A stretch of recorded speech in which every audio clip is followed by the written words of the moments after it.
bien ce soir, ce vendredi soir, fin de semaine. Je vous rejoins tard, ce vendredi soir, fin de semaine. Je vous rejoins tard parce que la journée était très dense. Et je voulais vous parler aujourd'hui d'un truc.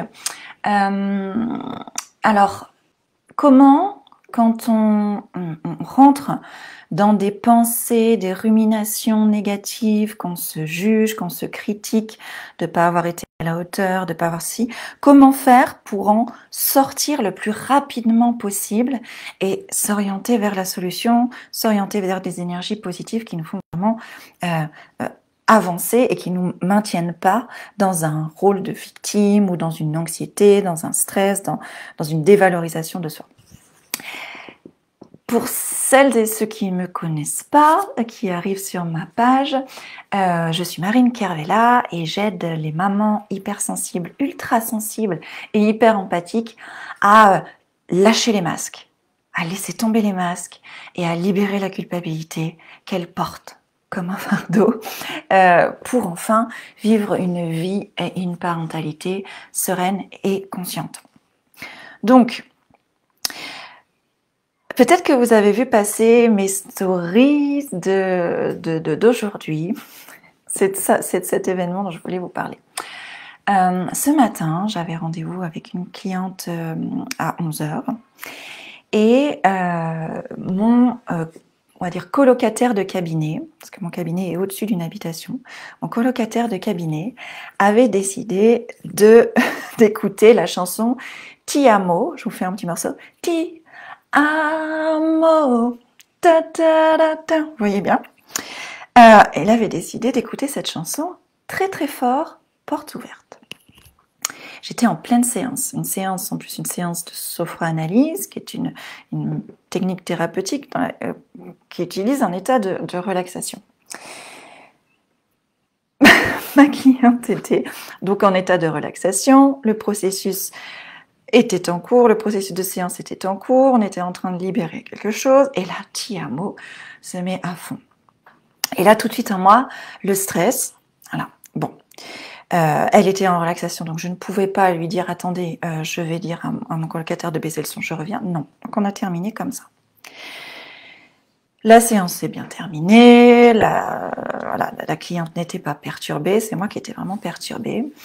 Et de retour chez moi, donc après cette séance, ça y est, mon petit vélo commençait là à ruminer mais t'es nul, c'est pas professionnel, t'es pas à la hauteur, et puis c'est vraiment pas un cabinet adéquat, alors que la veille j'étais en train de dire oh, quelle chance j'ai d'être dans ce cabinet, et qu'est-ce que je suis heureuse, et là c'était presque la fin du monde. Voilà. Alors ça a duré que quelques secondes, mais c'était très intense. Donc ça c'est ma Germaine qui vient comme ça. Et là, voilà, ce qui se passe, c'est qu'il est nécessaire de switcher pour ne pas être emporté dans ces ruminations, dans ces blessures, dans ces nœuds de mon histoire qui se réveillent comme ça. Ma petite fille intérieure se met à crier, à crier, à pleurer. Et maintenant, alors ça se réveille toujours, vous voyez, c'est pour ça que je fais ces lives spontanés aussi, c'est pour vous montrer que je reste humaine et que ça se réveille toujours, qu'on n'atteint pas l'illumination comme Bouddha. Enfin, il y a très peu de personnes qui atteignent l'illumination. Même quand on avance sur soi, on se libère de certains nœuds, on se libère de certaines stratégies ou croyances limitantes. On reste humaine, je reste humaine. Donc, ça revient encore et encore. Il y a certaines choses qui reviennent pour aller les travailler en profondeur, pour aller libérer encore d'autres choses si j'en ai le besoin. Ou juste parce que, pour le moment, j'ai pas envie d'aller plus en profondeur, j'ai pas envie de me libérer plus en profondeur, mais c'est mon fonctionnement actuel. Si je fais pas le travail pour libérer, c'est mon fonctionnement. Et c'est important que j'observe mon fonctionnement, que je sache dealer avec et que je sache faire ce qui est le mieux pour moi et ce qui est le mieux pour les personnes qui me sont chères, les personnes avec qui je suis en relation. Vous voyez ? Donc ça, c'est quelque chose qui s'apprend. C'est quelque chose que je transmets dans mes accompagnements, de réussir à switcher comme ça, se voir. Et voilà. Et donc ça, je l'ai fait en quelques secondes, on va dire 1 minute tout au plus, 1 minute à ruminer, alors que il y a quelques années, il n'y a pas si longtemps, j'aurais mis une journée, voire même tout le week-end, voire même ça me serait revenu encore et encore, ces ruminations, ces auto-jugements, jusqu'au prochain rendez-vous avec cette même cliente, vous voyez. Donc là, c'est vraiment intéressant de voir que d'apprendre, alors il y a plusieurs choses à apprendre, hein. C'est déjà se connaître mieux, et ça c'est hyper important quand on est hypersensible, c'est se connaître. Alors qu'est-ce que ça veut dire l'hypersensibilité chez moi? Pas dans les bouquins, pas dans les théories. Chez moi, comment ça s'exprime? Chez moi, comment ça se manifeste? Chez moi, comment j'y résiste? Chez moi, comment qu'est-ce que je peux mettre en place pour me soutenir?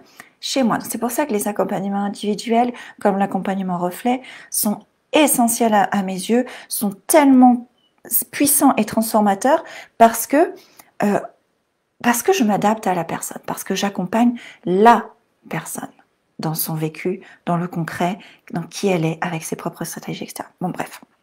Donc voilà, donc plusieurs façons de faire, hein. Ça peut être un travail sur les pensées. Vous voyez, moi, ce qui a fonctionné aujourd'hui, c'est d'agir sur mes pensées.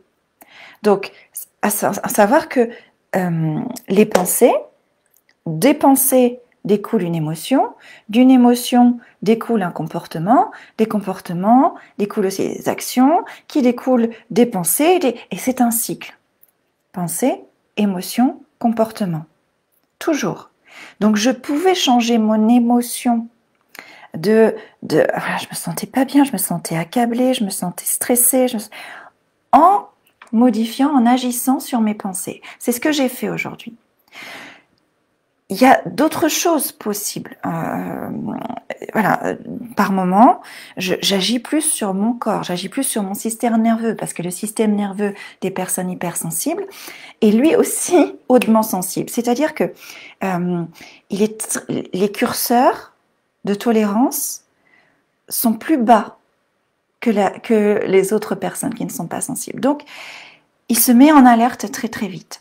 Donc on peut aussi agir sur son système nerveux en passant par le corps, en faisant des pratiques aussi de théorie polyvagale. Enfin voilà, je ne veux pas rentrer là-dedans. Mais il y a plusieurs biais, il y a plusieurs portes d'entrée possibles pour agir. Mais pour ça, il faut bien se connaître. Ça, c'est très important de bien se connaître.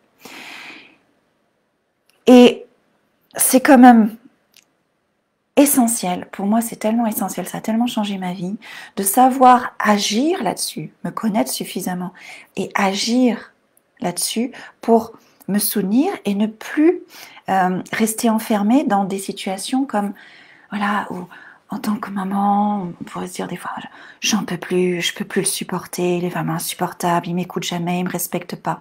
Ça aussi, on peut agir dessus. Parce qu'en restant coincé là-dedans, on ne trouve pas de solution. On se coupe de la relation avec notre enfant, hein, ou avec n'importe qui, peu importe. Quand on reste aussi bloqué dans le « je suis nulle, j'y arriverai jamais », et quand on reste bloqué là-dedans, ça ne nous fait pas avancer, ça ne nous fait pas prendre du recul, ça ne nous fait pas tirer un enseignement de ce qui se passe. Voilà. Et moi, en faisant ça, en prenant du recul, en apaisant mon système nerveux, en agissant sur mes pensées, en moins d'une minute, j'ai pu voir, là en fait, il y a quelque chose sur la pose de limite qui est difficile pour moi. Ok, je vais passer à l'action et je vais tout de suite aller voir mes colocataires pour en parler très sereinement. Vous voyez? Donc là, la solution, elle m'est venue. Alors que quand j'étais dans ma minute paniquée, c'était il faut absolument que je change de cabinet, mais il n'y en a pas, et ça va être la panique, et je ne pourrais pas faire mon travail. En fait, ça va très très très très vite. On peut aller très très très très loin quand on laisse notre germaine aux commandes. Donc, l'essentiel, c'est bien se connaître ses fonctionnements, pour savoir prendre du recul, pour pouvoir trouver les solutions, pour pouvoir avoir de la clarté, pour pouvoir avoir du discernement. Et ce discernement, cette clarté, il est tellement important dans toute notre vie, toutes les sphères de notre vie et dans toutes les relations, y compris dans la relation avec notre enfant. Voilà mon partage d'aujourd'hui. Je vous souhaite un très très bon week-end. On se voit demain. Ah oui, mon défi ne s'arrête pas le week-end. On se voit demain pour un autre live spontané. Mettez-moi dans les commentaires si ça vous parle, si ça fait écho. Partagez aussi cette vidéo si ça vous parle, si vous sentez que ça peut intéresser d'autres personnes. N'hésitez pas à partager. Je vous souhaite une belle soirée, un bon vendredi soir et je vous dis à très vite. Ciao!